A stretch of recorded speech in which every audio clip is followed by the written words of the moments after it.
aqui eu vou falar um pouquinho brevemente sobre os tratamentos preliminares, tá? Como eu já havia dito anteriormente, existem tratamentos preliminares, os mais comuns é a oxidação de sulfetos, tá? Através da ostulação. Tá? Os processos de ostulação eles têm como objetivo remover esse enxofre daqui e transformar em um oxigênio. Tá? Eventualmente existe, no caso especialmente da metalurgia do cobre, eu posso interligar uma etapa de tratamento pirometalúrgico, que é a transformação do sulfeto de cobre para um óxido de cobre, com uma etapa de hidrometalurgia, que aí posteriormente esse óxido de cobre ele é mais suscetível quimicamente a soluções com ácido sulfúrico, por exemplo, ele vai passar por uma redução hidrometalúrgica. Tá? Eventualmente eu faço isso para reduzir o teor de enxofre, mas sim para utilizar ele como uma matéria-prima da etapa de fusão a mate, que vai produzir um material com menos enxofre ainda e menos ferro, no caso do cobre. Isso também se aplica para os casos do níquel também, tá? E depois passar por uma etapa de conversão, onde esse cobre, esse sulfeto de cobre vai ser reduzido a cobre metálico através de um processo onde eu vou soprar oxigênio até remover todo o enxofre do cobre para poder viabilizar que ele se transforme em cobre metálico. Tá? Outro processo importante é a halogenação, eu já havia falado para o caso do óxido de magnésio e o óxido de titânio, tá? São dois óxidos bastante estáveis, não são suscetíveis à redução, especialmente redução carbotérmica ou qualquer outro tipo de redução que vá se tentar direto do óxido para o metal, tá? Então, o que se utiliza nesse caso é tentar transformar eles num cloreto, aliás, tentar não, efetivamente transformar eles num cloreto, para que esse cloreto seja posteriormente reduzido para metal. Tá? Então, esse aqui é uma outra estratégia utilizada para a produção de metais, e todos esses tratamentos aqui, eles são tratamentos preliminares. Por que eu chamo eles de tratamentos preliminares? Porque apesar de serem tratamentos pirometalúrgicos, eu não estou produzindo metais. Lembra que a metalurgia extrativa lá, a finalidade da metalurgia extrativa é ter como matéria-prima um minério e obter como produto um metal. Tá? Então esses processos, embora eles sejam de metalurgia extrativa, eles não têm um fluxo igual à definição tradicional que eu disse. Né? O que eu faço aqui nesse caso? Eu estou tendo um óxido, um sulfeto como matéria-prima, e eu estou transformando ele num intermediário que depois vai me possibilitar a transformação final para metal. Tá? Então são processos intermediários que a gente chama justamente de tratamentos preliminares. Tá bom? Bom, pessoal, agora eu vou abordar mais os processos de redução, tá? Os processos de obtenção do metal através de um óxido, cloreto ou sulfeto. Tá? Então aqui eu vou falar de 3 tipos principais de processos de redução, tá? E depois eu vou falar um pouco dos tipos de reatores principais. Tá? Não são todos os reatores, mas são os principais reatores utilizados. Tá? Então aqui a gente tem na etapa de redução, a gente tem 3 tipos principais de redução. Tá? A redução carbotérmica é a mais popular, tá? Seja via pré-tratamento preliminar ali, ou tratamento preliminar, melhor dizendo, né? No caso do óxido de chumbo, óxido de zinco, tá? Ou seja, diretamente por tratamento por redução, tá? Como no caso do ferro e do manganês. Tá? A redução carbotérmica é o método mais popular de obtenção de metal, que é basicamente aquele método desde os primórdios da raça humana que foi utilizado, que é aquecer um metal na presença de carbono. Tá? Então aqui, evidentemente, hoje em dia esses métodos estão muito mais sofisticados, mas nos primórdios era basicamente o que estava mostrado ali na figura inicial lá dessa aula. Tá? Então, assim, esse método de redução ele se utiliza do carbono para a produção do metal, tá?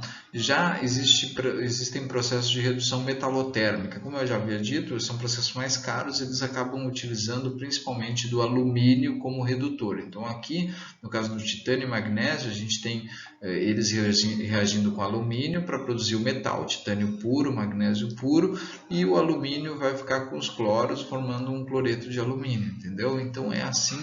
Esses são os processos mais sofisticados, metais mais estáveis na maneira oxidada, né? E eles demandam também muito mais recurso para se obter o metal, muito mais processos detalhados e até bem complicados que a gente vai ver mais para frente, tá? Um outro tipo de redução é a conversão, usado basicamente no cobre, e eu não mencionei aqui, mas também é bastante utilizado no caso do níquel, tá? O caso do cobre, a gente tem como matéria-prima um sulfeto, né? E esse sulfeto normalmente é reduzido através do sopro de oxigênio para a produção de SO2 mais o metal cobre, no caso, né? Então, esses são os 3 tipos principais de redução que a gente vai estudar. Eventualmente aqui vai aparecer um ou outro processo, tá? E aí eu vou falar um pouquinho dos tipos de reator, tá? O alto forno ele não é utilizado somente para ferro. Eu sei que vocês já andaram estudando algumas coisas em disciplinas anteriores, mas ele também é utilizado e vocês vão ver o uso desse reator no caso do zinco e do chumbo. Tá? Eles são reatores, é um reator bastante versátil que ele acaba sendo utilizado também em outros metais. Tá? Claro que a configuração do reator acaba sendo um pouco diversificada, não é a mesma configuração do reator para produção de ferro, mas é importante visualizar as particularidades desse reator. Tá?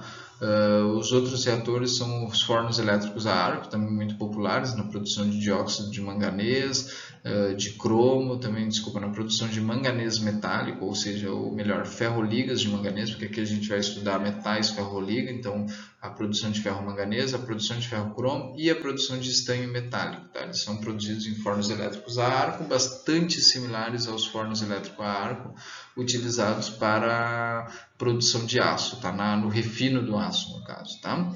Então, eles são, imagino que vocês já devem ter visto alguma coisa sobre isso, então eles também são utilizados nesses casos. Tá?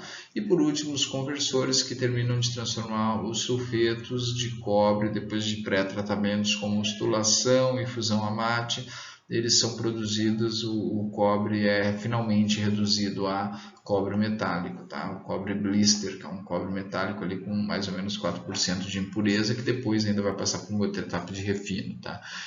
A etapa de conversão, os conversores, eles, assim como eu já havia dito lá que a conversão ocorre no caso do níquel, os conversores também convertem sulfeto de níquel em níquel metálico. Eu só me esqueci de colocar aqui no slide, mas é importante vocês terem em mente isso, tá?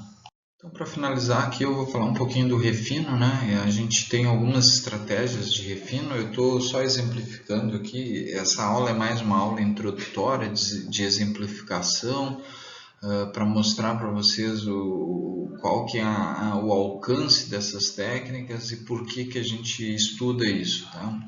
Nos refinos, a gente, por exemplo, a gente tem que ter em mente que na parte do refino a gente tem normalmente uma liga metálica com alguns outros metais como impureza, tá? Então, a ideia é se livrar desses outros metais, tá? Porque o meu processo de redução, normalmente, embora ele seja específico para um metal, ele acaba sendo útil também para outros metais também, tá? Então a gente tem que sempre ter isso em mente, tá? Então, por exemplo, no caso do manganês, chumbo e cobre, dá para se oxidar as impurezas. Então, o que tu faz? Tu tem a tua liga ali no estado líquido, tu borbulha oxigênio e os outros metais vão formar um óxido, enquanto o teu manganês vai ficar metálico, né?